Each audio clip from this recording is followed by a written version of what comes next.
Some roads are better left untraveled after dark. Some stops you'll wish you never made. Tonight, we're diving into 7 true encounters that happened at late-night gas stations deep in the Appalachian backwoods. Places where the quiet isn't peaceful and the shadows are anything but empty. These are stories of isolation, of moments that turn ordinary stops into memories you can't shake. Real experiences that will linger long after the night ends.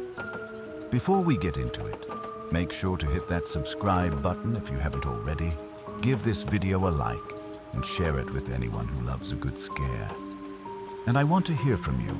Have you ever felt that uneasy sense that you weren't alone, even in a place that seemed completely normal? Drop it in the comments below. I read every single one. Now, let's get into these stories. And remember, sometimes the road behind you is closer than you think. I didn't plan to stop there. I remember that clearly because I'd already passed 2 other stations earlier that night, both still open, both familiar enough to feel safe.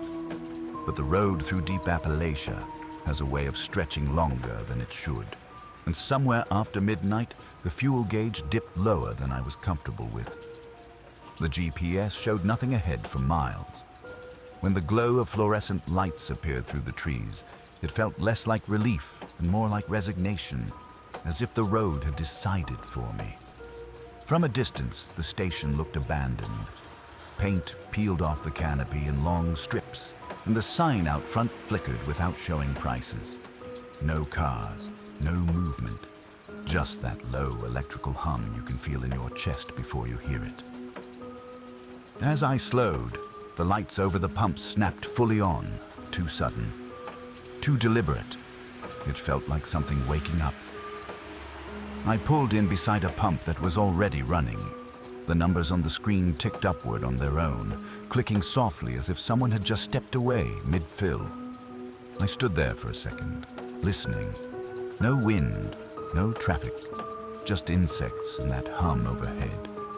I told myself it was faulty wiring, old equipment. Appalachia is full of places held together by habit and duct tape. Still, my skin prickled as I lifted the nozzle. It was warm, like it had just been used. Inside, the air felt heavier, stale in a way that reminded me of basements that never see sunlight. The clerk stood behind the counter, hands flat, shoulders squared. He didn't look at me when I walked in. He didn't look at anything. His eyes were open, fixed on a spot just over my shoulder, as if he was watching something I couldn't see. I said hello.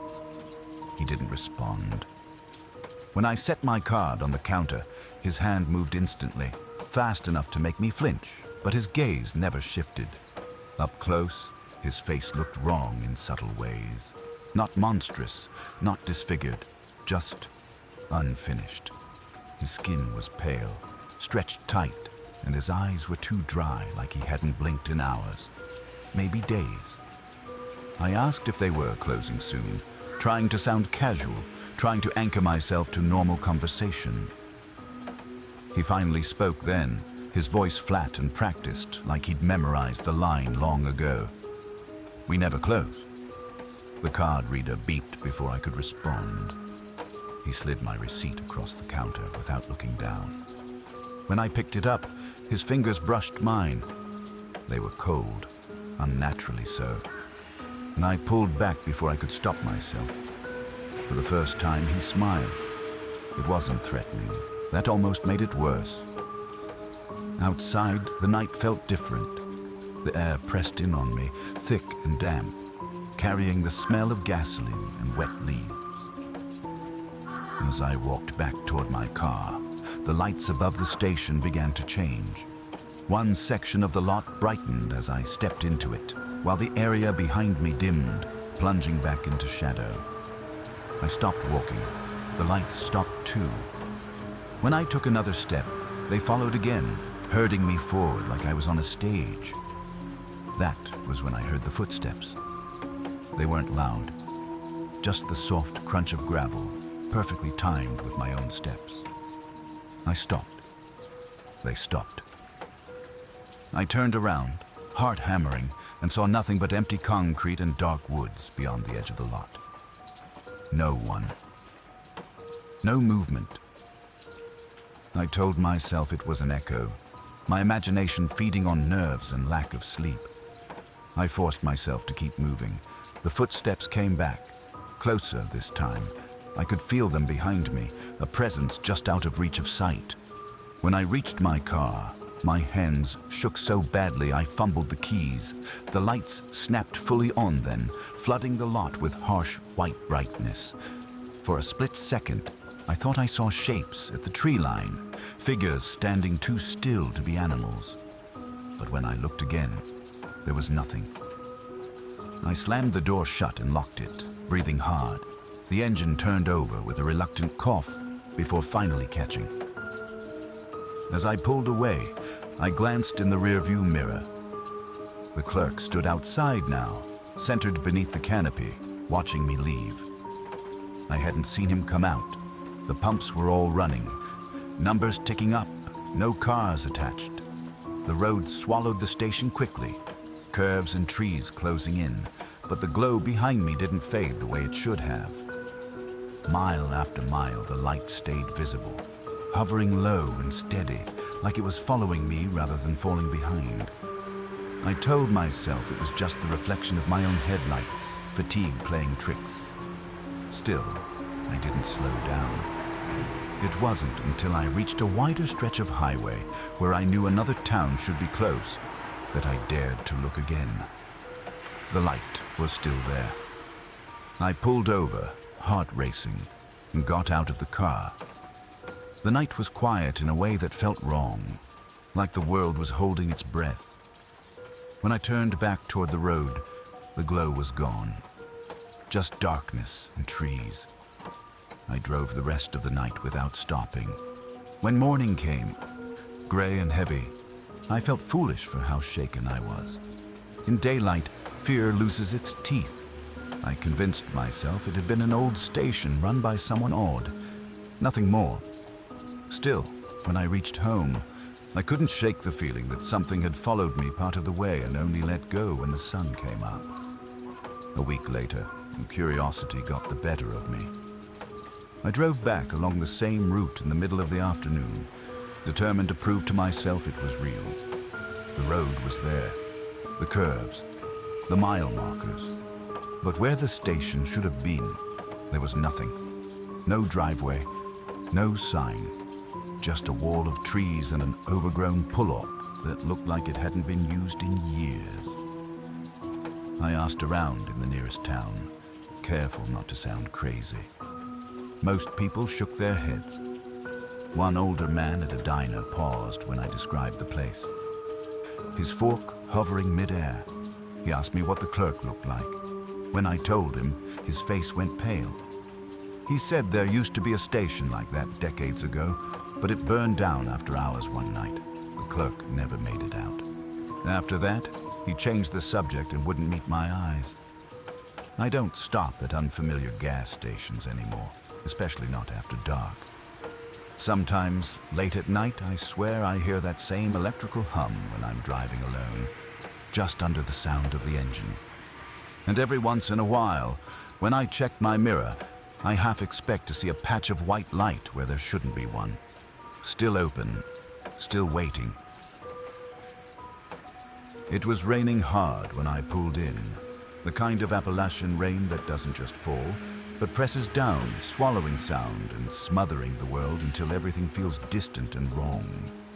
My headlights cut weak tunnels through the downpour, and when the gas station emerged out of the trees, it looked less like a place and more like a mistake.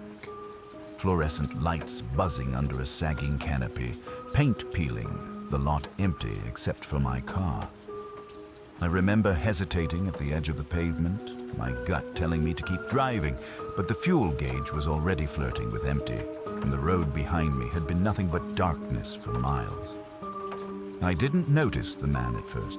That's what unsettles me the most when I think back on it. He didn't step out of the shadows or move into view. He was already there, standing perfectly between two pumps, half hidden by the rain and the angle of the lights. I only became aware of him once I'd stepped out of my car and the rain soaked through my jacket almost instantly.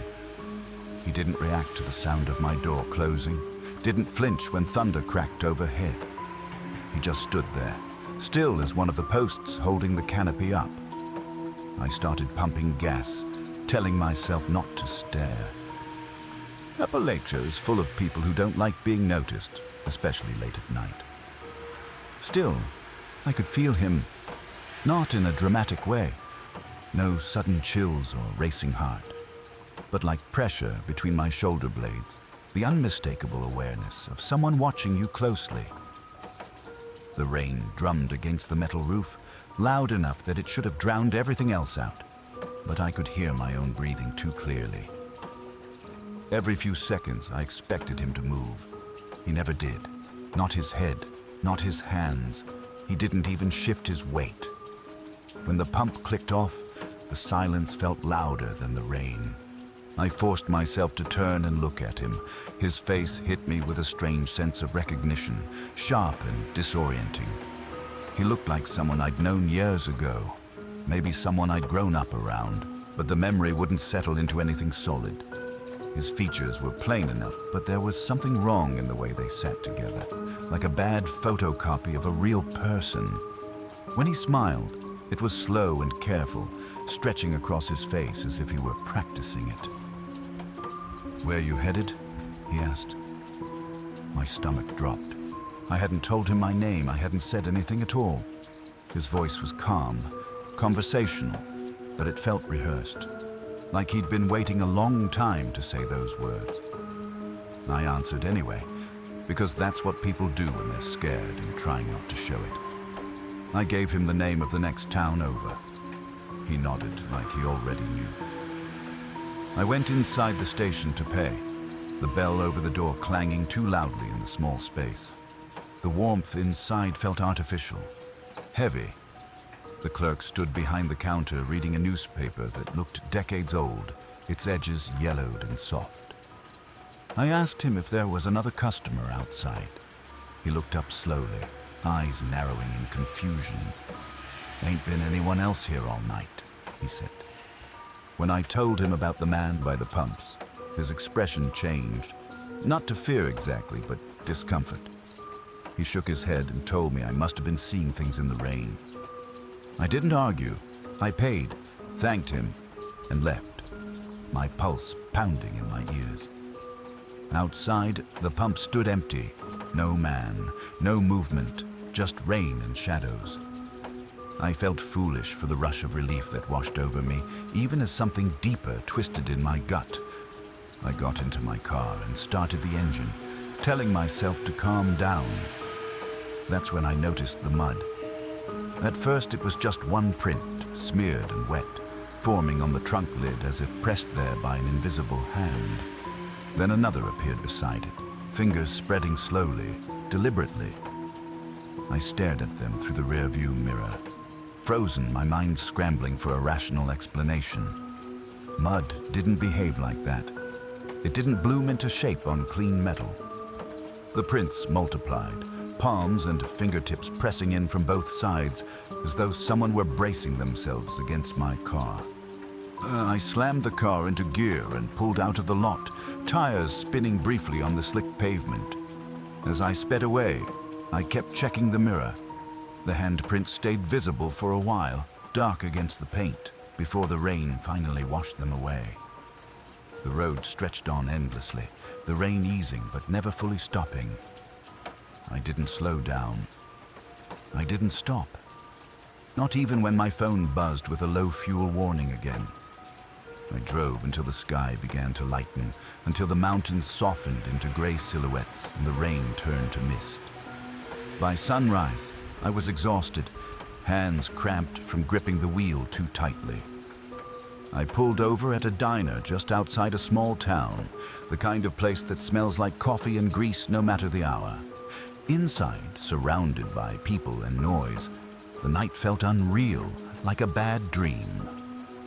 I tried to convince myself that stress and fatigue had filled in the gaps with fear, but when I went back outside, I found dried mud under my fingernails, packed deep as if I'd been digging into wet earth. I tried to forget about it after that. Life has a way of demanding attention, and for a while, the memory dulled around the edges. But every so often, I'd catch sight of someone in a crowd who made my chest tighten. A familiar face I couldn't place, smiling too slowly before disappearing. I avoided that stretch of road entirely, taking longer routes without really thinking about it. Months later, I mentioned the experience casually to an older co-worker who grew up in the area. I didn't give details, just joked about a creepy gas station encounter. He went quiet and asked where it was. When I described the road in the rain, his jaw tightened. He told me there used to be a man who'd linger around stations like that years ago, always asking travelers where they were going, always turning up soaked in mud. Folks said he'd wander off into the woods after, following people he took an interest in. One night, he never came back. I asked what happened to him. My co-worker shrugged. "Some say he still does," he said, and went back to work. I still drive through Appalachia sometimes. It's hard not to, living where I do. When it rains at night, though, I keep my windows up and my eyes forward. I don't stop unless I absolutely have to. And every now and then, when the road is empty and the rain swallows all sound, I feel that same pressure between my shoulders, like someone standing just out of sight, waiting for me to notice them again. The receipt printed before I even took my card out of my wallet. That was the first thing that felt wrong, though at the time I brushed it off as a glitch. The printer chirped and spit the paper onto the counter while I was still standing there, rain dripping off my jacket onto the cracked linoleum floor. I stared at it for a second, confused, then slid my card forward anyway. The clerk didn't look surprised. If anything, he looked like he'd been expecting it. The station was quiet in that unsettling way places get after midnight when the world feels thinned out and fragile. Outside, rain fell steadily, not pounding, but constant, a gray curtain blurring the edge of the lot. The lights flickered overhead, buzzing faintly. I picked up the receipt and glanced at it out of habit, and froze. It listed items I hadn't bought. Snacks I'd never picked up, a full tank of premium when I'd pumped regular, and at the bottom, printed clean and clear, was a timestamp for tomorrow morning at 3:17 a.m. I laughed nervously and told the clerk it was wrong. When he finally looked at the paper, something shifted in his expression. His shoulders stiffened and the color drained from his face like someone had turned down a dimmer switch. He reached for the receipt too quickly, snatching it from my hand and tearing it in half, then quarters, then smaller pieces, stuffing them into a trash bin beneath the counter like he couldn't get rid of them fast enough. "That's not yours," he said, too firmly. "Printer's messed up." I asked him how it could have a future timestamp. He didn't answer. He wouldn't meet my eyes after that. Just slid my card back and muttered something about the rain causing electrical problems. I stood there for a second longer than I should have, waiting for him to explain, but he'd already turned away, pretending to straighten shelves that were already neat. Outside, the rain smelled like wet asphalt and gasoline. I walked back to my car, feeling watched, though I couldn't have said from where. When I opened the door, my phone buzzed in my hand, a bank notification.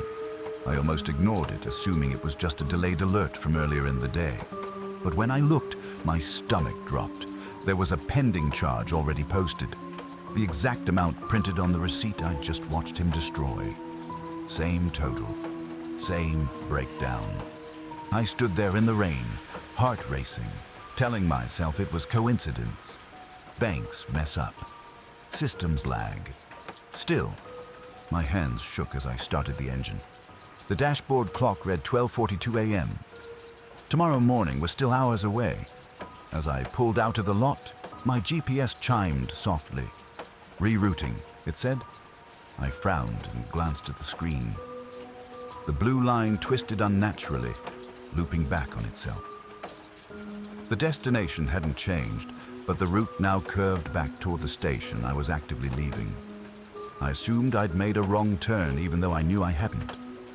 I drove past the turnoff, ignoring it. The GPS recalculated. Then again, every time the same result. Turn around. Return to the station. The road narrowed as I drove. Trees crowding closer, their branches reaching overhead like fingers. Rain streaked across the windshield, and the wipers struggled to keep up. I turned the GPS off entirely, relying on memory and instinct instead. A mile later, the lights appeared ahead of me. At first, I thought I'd looped without realizing it. Appalachian roads do that, bend and double back in ways that make no sense. But as I slowed, dread settled into my chest. The station looked exactly the same. Same flickering lights, same empty lot, same buzzing hum.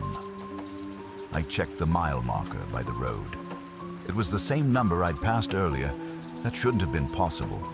I didn't pull in. I kept driving, accelerating past the entrance with my jaw clenched tight. My phone buzzed again. Another bank notification. The same charge, still pending, timestamp unchanged. Tomorrow, 3:17 a.m., the road curved sharply, and fog began to gather low to the ground, pooling like smoke. I passed the same stand of crooked pines I remembered from earlier, their trunks scarred and pale. And then, impossibly, the station lights appeared again ahead of me. Closer this time. Brighter. Panic crept in slow and heavy. I rolled my window down an inch, needing fresh air, and the smell of gasoline flooded in. My hands cramped around the wheel. I tried turning down a side road, one I didn't remember seeing before, but it led right back to the highway within minutes. The GPS turned itself back on with a soft beep. The screen glowed, cheerful and calm. "You're almost there," it said. I shouted at it, slapped the screen until it went dark again. My voice sounded wrong in the car, thin and shaky. The rain intensified, hammering the roof now, drowning out everything else. Somewhere in the distance, thunder rolled low and long. On the third pass, I slowed despite myself. I don't know why. Maybe exhaustion, maybe curiosity. Maybe the sick certainty that the road wasn't going to let me go unless I did what it wanted. The station loomed closer, and for the first time I noticed something new. The pumps were all active, numbers ticking upward in steady rhythm, no cars attached. Inside, through the rain-streaked windows, I could see the clerks standing at the counter, head bowed, hands flat, waiting. I stopped just short of the entrance and sat there with the engine idling. The clock on the dash flickered, then changed. 3:16 a.m. My phone buzzed again. This time it wasn't a notification. It was a receipt, a digital one. Same items I hadn't bought. Same total. And now, the timestamp matched the dash exactly. I backed up without thinking, tires skidding on the wet pavement, heart pounding so hard it hurt. I turned the car around in one clumsy motion and floored it, headlights cutting through rain and fog as the road blurred. I didn't look back. I didn't slow down when the GPS screamed recalculations. I drove until the fuel light came on and then kept driving, convinced stopping would finish something I'd accidentally started. Somewhere near dawn, the fog thinned and the rain eased into a mist. The road straightened and familiar landmarks appeared. Billboards, mailboxes, a rusted tractor half hidden in a field. When I finally pulled over, shaking and exhausted, the dashboard clock read 6:02 a.m. I checked my phone. No new notifications. The pending charge was still there, though, unchanged, stubbornly dated earlier that morning. Later that day, after sleep that felt thin and restless, I called my bank. The representative sounded confused but polite. She told me the charge had gone through and then been refunded automatically, flagged as an error. When I asked about the merchant, there was a pause. That location hasn't been active in years, she said. According to our records, it closed permanently. I drove back that afternoon against my better judgment, needing proof. The road was there, the curves, the trees. But where the station should have been, there was only an overgrown lot and a cracked concrete pad half swallowed by weeds. No canopy, no pumps, just a scorched patch of ground and a small weathered sign warning of underground fuel tanks. I stood there for a long time, listening to the wind in the trees, trying to reconcile what I'd seen with what was in front of me. As I turned to leave, my phone buzzed one last time. A notification I hadn't received before. "Thank you for your visit," it read. Timestamp 3:17 a.m. I deleted it immediately, but sometimes, late at night, when I'm driving through empty stretches of road, my GPS flickers on by itself.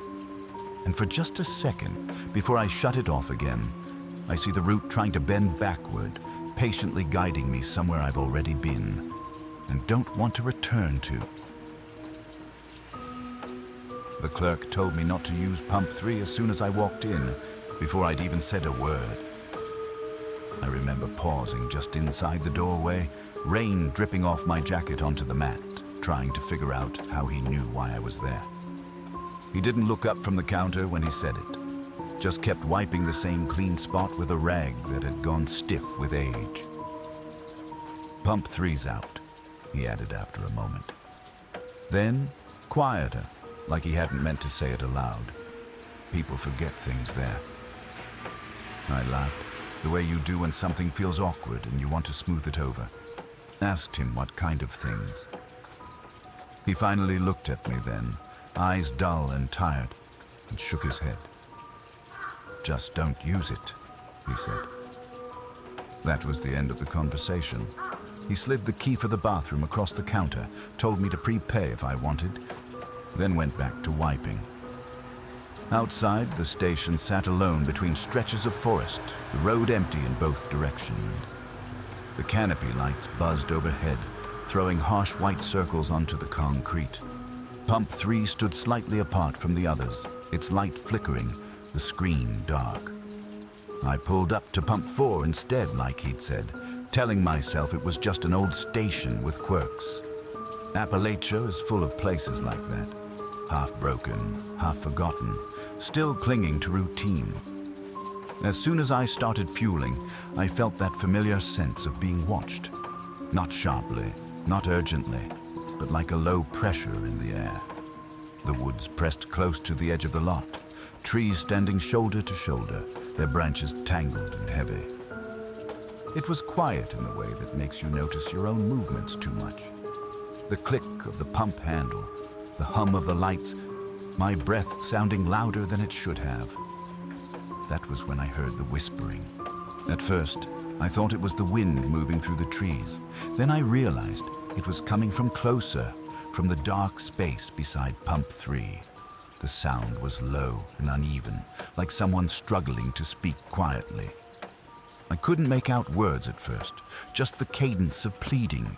It had the rhythm of a voice asking for help without wanting to be heard. I told myself not to look.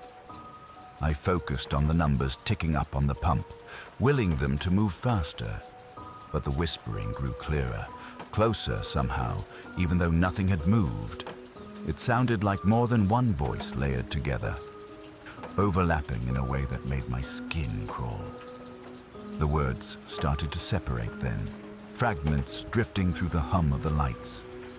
"Don't leave. Just a second." I had it. I turned my head despite myself. The ground beside pump 3 was littered with personal items, scattered like they'd been dropped in a hurry. Wallets lay open, cards and IDs half spilled onto the concrete. A set of keys glinted under the flickering light, attached to a faded keychain shaped like a state I didn't recognize. There was a single shoe lying on its side, laces undone, and another a few feet away, pointing in the wrong direction. A child's backpack sat slumped near the base of the pump, its zipper open, the corner of a notebook sticking out, pages damp and curled. None of it looked old. None of it looked abandoned, long enough to be forgotten. The whispering grew more urgent when I looked, as if my attention had given it permission. It shifted in tone, rising and falling, and I had the sudden, overwhelming sense that if I stepped closer, if I acknowledged it fully, something would expect me to stay. My hands went numb around the pump handle. I tried to swallow and realized my mouth had gone completely dry. I glanced toward the station building. Through the window, I could see the clerk standing behind the counter, staring straight at me now, not at Pump 3, at me. His expression wasn't fear or warning. It was resignation. Like he'd seen this moment play out before and knew how it ended. The pump clicked off, startling me so badly I nearly dropped it. The whispering stopped all at once, cutting off mid-syllable. The silence that followed felt wrong, heavy, like the air before a storm breaks. I stood there for a heartbeat longer than I should have, caught between leaving and the strange pull to turn fully toward Pump 3. Something shifted in the darkness beside it.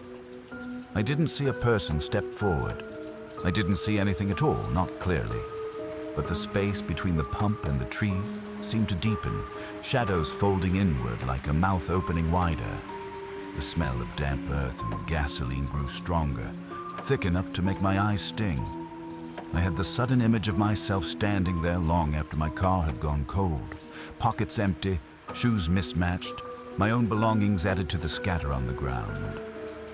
I didn't finish fueling. I dropped the nozzle, letting it clatter against the side of the pump, and backed away. The whispering started again immediately, louder now, almost hopeful. I didn't look back at Pump 3 as I got into my car. I didn't look at the clerk either.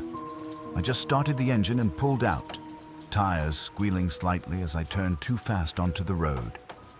In the mirror, the station lights flickered, and for a moment I thought I saw movement near Pump 3, a suggestion of shapes shifting closer together.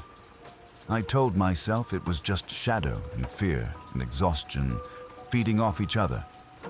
I drove until the station disappeared behind the trees, then kept driving long after my hands stopped shaking. I didn't realize how close I'd come to running out of gas until the needle dipped dangerously low miles later. I pulled into another station just before dawn, one that was clearly open and busy, trucks idling, people moving around. As I stood there fueling, I noticed something caught under my windshield wiper. A single key. I didn't recognize it. It wasn't mine. The metal was worn smooth, the teeth dulled with use. Attached to it was a faded keychain shaped like a state I didn't recognize at first. When I turned it over in my hand, my stomach tightened. It was the same one I'd seen on the ground beside Pump 3. I went inside and asked the clerk if anyone had left it there. He shrugged and said no one had mentioned it. I considered throwing it away, leaving it on the counter, anything to get rid of it. Instead, without really knowing why, I slipped it into my pocket. I don't carry it with me anymore. I left it in a drawer at home, buried under old papers and junk I never use. But sometimes, late at night, I wake up convinced I hear whispering from somewhere close by, low and insistent. Like someone just outside my door asking me not to forget something important. And every time I drive past an old gas station now, especially ones with pumps that don't quite work, I count them carefully, making sure I never stop at number 3. I had been driving all day, the sun slipping behind the ridgelines as the forest swallowed the light. My hands were stiff on the wheel, the road narrow and twisting, cutting through the heart of the Appalachian backwoods. I'd passed maybe 3 cars the whole day, none of them moving in the same direction, which should have been a warning.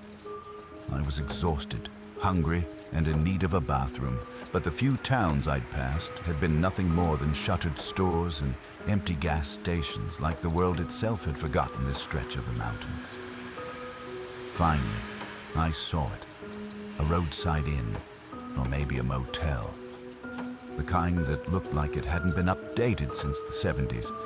Neon flickering, paint peeling, a small parking lot with maybe 4 cars. It called to me, even as something in the way it leaned against the hillside made my stomach tighten. I parked, trying to shake off the uneasy feeling crawling over my shoulders. Inside, the air smelled of damp wood and mildew. The fluorescent lights buzzed, low and unsteady. There was a counter with a bell, no clerk in sight, and a narrow hall leading to the rooms. I wandered toward what I assumed was the lobby restroom because I couldn't wait. And that's when I noticed it.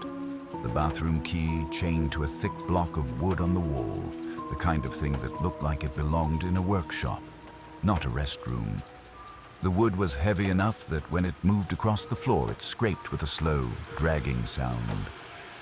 I hesitated. My instincts screamed that something about this was wrong. But exhaustion, the pressing need to relieve myself, and the faint, almost absurd notion that maybe I was just imagining things pushed me forward. I grabbed the key. The chain rattled loudly, each clink echoing in the small bathroom, a sound too deliberate to be accidental. I unlocked the door, the click sharp in the quiet, and stepped inside.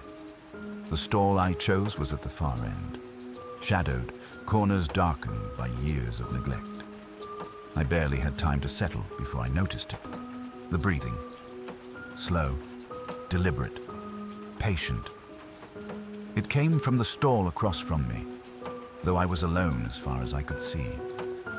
The air felt thicker, heavier, almost pressing against my chest. My heart kicked, thumping loud enough that I imagined the person across the stall could hear it. I froze. The breathing didn't stop. It was methodical, steady, and terrifyingly calm, like whoever, or whatever, was there had been waiting. I told myself it was my imagination, that maybe a window had shifted or the building itself was settling, but then the lock rattled, lightly at first, then with increasing insistence. From the outside, I didn't move. My hand gripped the key, the chain scraping across the floor as though dragged by invisible fingers. Whoever was outside wasn't just fumbling. They were deliberate, testing the door, checking it, taunting me. I whispered, "Hello," but my voice sounded foreign in that airless space. The breathing didn't change, and I realized that it hadn't paused even once to respond. It wasn't listening. It was waiting. I could feel the weight of it, some presence beyond my comprehension, filling the room like a fog. I tried to reason through it, telling myself I was alone, that maybe maintenance had left a cleaning crew key in the wrong place. Rational thought fell apart the moment the stall door creaked, as if someone, or something, was inching closer. I considered leaving, but the chain made it impossible to swing the key free without dragging that block of wood. The sound it made across the tiled floor was obscene in its inevitability, scraping and clattering with every movement I made. Whoever had left it that way had known someone would pick it up. They had planned this. My pulse hammered in my ears as I inched toward the door, careful to avoid the heavy dragging noise. A shadow passed under the stall door across from me. I don't know why I looked, but I did. For a moment, there was nothing. Then the breathing changed. Slightly, imperceptibly at first, but then it grew heavier, almost amused. My stomach turned. I wanted to run, to throw the door open and bolt for the parking lot. But the key, the wood, the dragging, it all pinned me there, literally and figuratively. Then came the whisper. Not a word, just a sound. Breath rasping against the edge of the stall. It wasn't angry. It wasn't demanding. It was patient, like it had all the time in the world and I had none. I didn't move, and the lock rattled again, Closer, harder this time. Whoever it was outside was learning patience from me, playing a game that I hadn't agreed to. My mind raced. There had to be an exit, some rational way to escape. But the more I thought, the heavier the room felt, like the air itself was trying to hold me in place. Minutes or hours, I couldn't tell, passed. The breathing remained, slow, steady, and terrifyingly calm. The scrape of the wood against the tile was now a rhythm, a heartbeat, marking my immobility. I prayed, muttered to myself, tried to recall some self-defense technique, but all I could do was clutch the key, chain biting into my palm, imagining the worst-case scenarios that darted through my mind like rats in the dark. Finally, the rattling stopped. Silence fell, thick and suffocating. I didn't breathe for what felt like an eternity, waiting, listening, afraid to even blink. The chain clinked once, then the block of wood scraped a single inch across the floor, slow and deliberate. A cold shiver ran down my spine, and I realized I wasn't alone. Not yet. Not really. Something had moved in the bathroom, something I couldn't see. Something that had been watching me the whole time. Summoning every ounce of courage, I yanked the key free, letting the wood fall heavily to the floor. It thudded, reverberating through the bathroom, and I bolted for the door. My hand fumbled with the lock, slipping once, twice, before finally turning it. I swung the door open and half stumbled, half ran into the narrow hall. The hallway was empty. The fluorescent lights flickered, buzzing overhead, but there was no one. No sound of footsteps, no creaking of doors opening. Nothing. My chest heaved as I forced myself to walk, or rather, stagger toward the parking lot. Every instinct told me to keep moving, but a small, irrational part of me knew I hadn't left yet. I reached my car, fumbling for the keys, and climbed in. The engine turned over, the lights cutting through the gathering night. As I drove away, I glanced in the rearview mirror at the inn, and for the first time, I noticed the parking lot was empty. Not a single car remained. The neon buzzed weakly, the building leaning like it might collapse. Yet somehow it remained, intact, waiting. I thought it was over when I hit the highway, when the lights of the inn disappeared behind the curve. But then my phone rang. I pulled it off the dash. The caller ID showed the inn. My stomach lurched. I answered. "Did you forget something?" a voice asked, calm, familiar, patient. I choked on a scream. My hand flew to the back seat. The bathroom key lay there, still warm. I never stopped driving that night. I didn't sleep for days. I told myself I'd been tired, stressed, imagining things.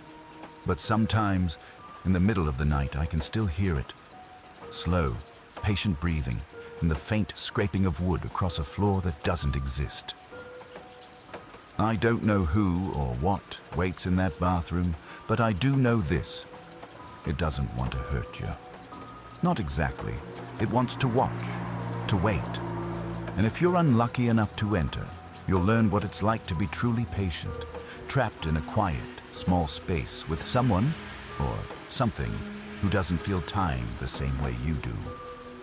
Even now, years later, I can't go near an inn in the mountains without checking the stalls first, gripping my own keys, listening for the faintest scraping, the slowest breathing.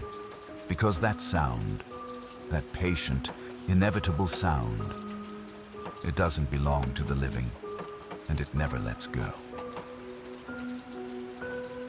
I don't remember why I thought it was a good idea to stop at that gas station in the middle of the Appalachian back roads.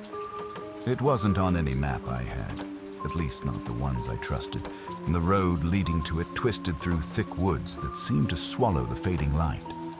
I was already tense from hours of driving, the kind of tension that comes from being alone on roads so remote that the mountains themselves feel like they're leaning in to watch you. The station appeared almost out of nowhere, its flickering neon sign buzzing and humming as if trying to warn me off. I pulled in because I needed gas, and honestly, because I hoped for a familiar face, someone human, before darkness fully swallowed the road. Inside, the air smelled like something old. Stale coffee, damp concrete, and the faint metallic tang of something I couldn't place. The clerk was a man who seemed to belong more to the shadows behind the counter than the small room lit by a single swinging fluorescent bulb. He didn't smile, but his eyes were alert in a way that made me uncomfortable. He rang up my gas and cigarettes quietly, his hands moving slowly, deliberately, as if each motion was carefully measured. I tried to make small talk about the weather, the road, but he answered in clipped sentences, always pausing slightly, like he was considering what he could safely tell me. When I asked if many people stopped here, he only shrugged, not unkindly, but with a distance that felt deliberate, like he existed in a different timeline than I did. The trip back to my car was quick, and I remember feeling relief when I pulled onto the road again. The sun had set completely, and the mountains were little more than black silhouettes against a bruised sky. I kept driving, my headlights cutting through the thickening night, thinking about how lucky it was that the road was empty. But even as I thought it, there was this gnawing feeling, like I was being watched, like the woods themselves were holding their breath. The thought was gone as quickly as it came, shoved aside by the familiar rhythm of the tires on asphalt, the comforting hum of the engine. Hours later, I was alone in my apartment, the night heavy around me, and I was finally letting my guard down when my phone rang. I remember jumping, almost dropping it, because it was late. Too late for anyone to call me except family or emergencies, but the caller ID froze me in place. It wasn't a number, it was the gas station. Just the name, lit up in small letters that seemed to pulse on the screen. My fingers shook as I answered. "Hello." I tried to sound casual, but my voice cracked, betraying the unease I couldn't shake. "Hello," the clerk said. His voice was calm, almost rehearsed, the same steady tone it had been when I saw him hours earlier. "Did you forget to come back?" I froze, my mind spinning. I hadn't left anything behind. Nothing. I'd checked the seat, the gas receipt, even the trash in the cup holder. Everything had been in my car when I drove away. What? I managed to stammer. "You were here," he said softly, almost kindly. "You didn't finish what you started." A cold sweat broke over my body. I looked around my apartment, the familiar shadows now suddenly menacing. I tried to laugh it off, thinking maybe it was some sort of prank. But I knew it wasn't. That voice, calm, unhurried, certain, was real. I could feel it. "Listen," I said, trying to keep my voice steady. "I don't know what you mean. I paid, I left." "You left," he repeated, slower this time. "But you didn't come back. And you didn't stay where you were supposed to." I swallowed hard, the words tasting like ash in my mouth. He had meant something by that, something I didn't understand. And the way he said it, like he had been waiting for me all night, made the hair on my neck stand on end. I think you've got the wrong person," I said, trying to force some logic into the situation. "No," he said simply. "I know exactly who you are, and I know you remember." The line went dead before I could respond, leaving only the dial tone and my own shallow breathing in the dark. I stared at the phone, willing it to be a mistake, willing it to be some glitch, some coincidence. But deep down, I knew it wasn't. There was a weight in that voice, a memory of something I had seen and then tried to forget. Something that had happened in that gas station when the woods were watching and the night had been alive in ways I couldn't explain. Sleep didn't come. Every sound, my fridge humming, the wind scratching at the window, felt amplified, threatening. My apartment, which had always felt like a safe space, now seemed like a cage. Every shadow looked too dark, every movement outside the blinds too deliberate.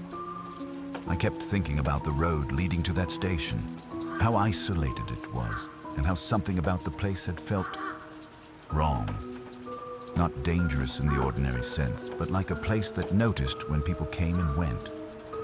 Like it kept track. I kept turning the phone over in my hands, expecting it to ring again, to hear that calm, unflinching voice say something I wouldn't understand but would know was true. And in the silence, I remembered the way the clerk had looked at me. Not a customer, not a stranger, but someone he had been expecting all along. There was no malice in his eyes, just a certainty that chilled me more than fear ever could. The next morning, I went back through the day in my mind, trying to find some clue, some rational explanation. I replayed every detail of the station, the smell, the buzzing neon, the way the shelves were stacked with products that seemed too orderly, too deliberate. Then I remembered the mirror behind the counter. I'd caught my reflection in it just before I left. For a split second, I thought I saw something else in the glass. Just a flicker, like a shadow moving against the light, just out of sync. I dismissed it at the time, told myself it was fatigue, trick of the light. Now, thinking back, I wasn't so sure. I never went back. I've driven those roads countless times since, and the station is gone, or at least I can't find it. Sometimes, late at night, I hear a soft chime, the kind that old cash registers make, and it makes my stomach turn. I check my phone instinctively, half expecting the name of the gas station to flash across the screen. It never does. Not yet. But I know it could.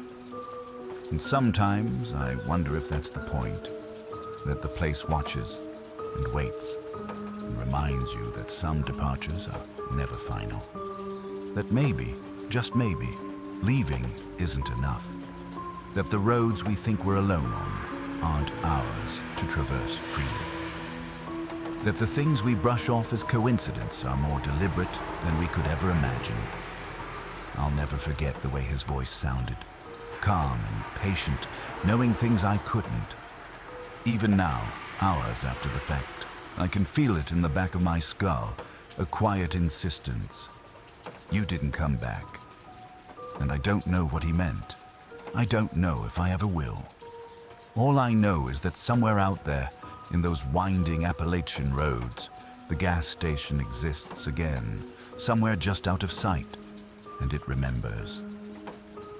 Some nights, when the wind pushes against my windows and the shadows stretch longer than they should, I can almost hear the hum of a neon sign, faint and flickering, calling me back.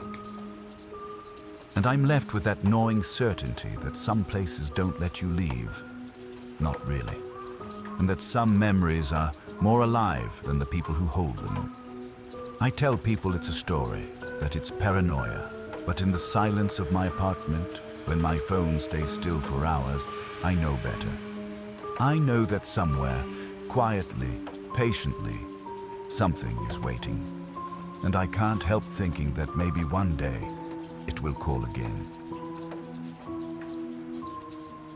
I had been driving for hours the night before, the kind of hours where the road twists through mountains so dense and quiet that your own thoughts echo too loudly in your skull. Somewhere along the back roads, I came across a small gas station, tucked into the trees like it had always been part of the forest. The sign flickered weakly, buzzing like it was tired of standing guard, and I remember thinking how out of place it felt, yet strangely welcoming. I needed gas, so I pulled in, telling myself it was just luck. Inside, the air was heavy and warm, scented with the faint sweetness of old coffee and damp concrete. The clerk was a man who seemed too still, too calm, like he had been waiting there for me, not just for customers in general. His eyes followed me with quiet focus, and I felt that familiar itch of unease crawl along my spine. I filled my tank and bought a couple of snacks, trying to keep conversation light, but he answered slowly, deliberately. There was something almost rehearsed about the way he spoke, like each word was chosen carefully to avoid revealing more than he wanted me to know. When I stepped back outside, the night felt heavier somehow, the trees darker, the air colder. I shrugged it off as fatigue and drove away, thinking the encounter was over. I didn't know then that the night was just a prelude. Hours later, in the quiet of my apartment, I had just begun to relax when my phone rang. Caller ID, the gas station. My chest froze, my hand hovering over the phone. I answered, voice too loud in the silence. "Hello? Did you forget to come back?" the clerk asked, calm as if he had merely asked what time it was. I laughed nervously. I didn't leave anything." "You left," he said, "but you didn't stay where you were supposed to." The line went dead, leaving only the dial tone and my own shallow breathing. I knew it wasn't a prank, and I knew it wasn't a mistake. I couldn't explain it, but deep in my gut, I felt the weight of his words. Something had happened at that station that I had brushed off. Convinced myself I hadn't noticed. I couldn't sleep that night, listening to the wind scratching at my windows, every creak and groan of the apartment amplified into something sinister. Shadows stretched in corners, too dark to be natural, and I found myself checking the locks more than once, expecting the quiet to erupt into something I could neither see nor predict. By sunrise, curiosity had worn down my fear. I told myself I needed to understand. I needed to see if the station was real, if I had imagined it, if any part of last night had been something I could dismiss. So I drove back into the woods, following the same winding, almost invisible road. The mountains were still steep and silent, and the mist clung to the trees in low, ghostly tendrils. Hours had passed in my mind, yet it felt like no time at all. And then, there it was, the station, still there, still humming, almost unchanged from the night before. It should have felt wrong. It should have been different, abandoned, or somehow aged. But nothing had shifted. I parked the car, heart hammering. As I stepped out, the clerk appeared at the door, smiling in a way that made my stomach twist. Not welcoming, not friendly, but knowing. "You're right on time," he said, almost like a statement of fact. And it made my chest tighten. I glanced at my car and froze. My keys were still in the ignition, but the pump was connected, my gas tank full, my car already parked at the pump. I hadn't touched it since leaving last night. I wanted to run. I wanted to scream. But something about the place held me, a slow, creeping pressure in my chest, as if the air itself refused to let me leave. The clerk's eyes were patient, his expression calm, like he had been expecting me all along. I stepped forward, unsure, hoping to speak, to understand, but my voice faltered. The morning sunlight cut through the trees, illuminating the station in a soft, unnatural clarity that made everything seem both real and wrong at the same time. He tilted his head slightly, observing me with a kind of quiet attention that made me feel exposed. "You came back," he said. "You remembered. That's important." I tried to respond, but no words came. My mind was racing, scrambling for explanations that would make sense. Time, distance, memory, everything I thought I understood about the night before, felt fragile, slipping through my fingers. I realized, in a way that made my skin crawl, that I couldn't remember exactly how I'd gotten here, how my car had ended up at the pump, how the night had passed outside of the normal sequence of events. I had driven back, yes, but in some ways, the station seemed to have anticipated me, shaped reality around the hours I thought were mine alone. The clerk smiled again, calm, patient, watching me struggle to reconcile my own memories. He didn't move toward me, didn't pressure me. He simply existed there, as if the station itself were alive, and he was its human expression. I wanted to leave. I wanted to turn the key, drive away, never look back. But even as I reached for the car door, a small, inexplicable dread settled over me, heavy and silent. It wasn't fear of him. It wasn't even fear of the station. It was the knowledge that some things, some places, keep track. They notice when you leave. They notice when you return. I finally climbed into the car, my hands trembling on the wheel. The engine roared to life, louder than it should have, shaking the calm morning air. I glanced in the rearview mirror. The clerk was gone. The station looked empty, ordinary, as if no one had been there at all.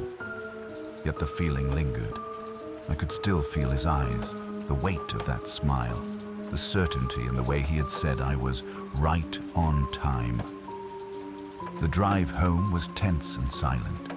The trees leaned closer, the road narrowing in ways that made me doubt my own memory. When I finally reached civilization, lights and people and movement, I thought maybe it was over. I thought maybe I had escaped. But deep in the back of my mind, I knew that wasn't true. That station wasn't gone. It hadn't disappeared.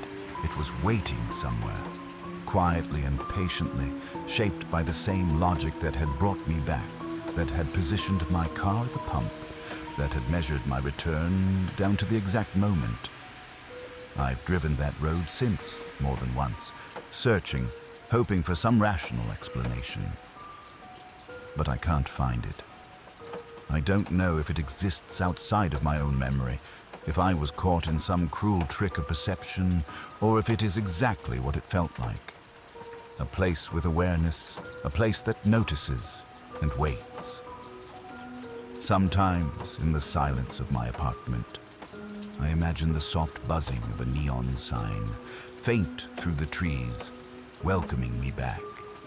And for a moment, I think I could almost hear him, calm and patient, saying, "You're right on time." I've tried to tell people about it, tried to make sense of it, but the words fail. There is no way to explain the way the world seemed to fold around that station, the way the hours I thought were mine were shaped instead by some quiet, unyielding force. There's no logic here, only the lingering weight of memory that refuses to be ignored. Sometimes, when the wind pushes cold and thin through my windows, when the shadows in my apartment seem too long, I swear I can feel the station. Not its building, not the pumps, not even the asphalt, but the awareness of it. A consciousness that tracks, measures, waits. And I know that somewhere, beyond the roads I can see, beyond the mountains I can cross, it sits quietly, watching, patient. And I don't know when or if I will ever be right on time again. Because some places remember you, some places never forget, and some places are still waiting for you to return.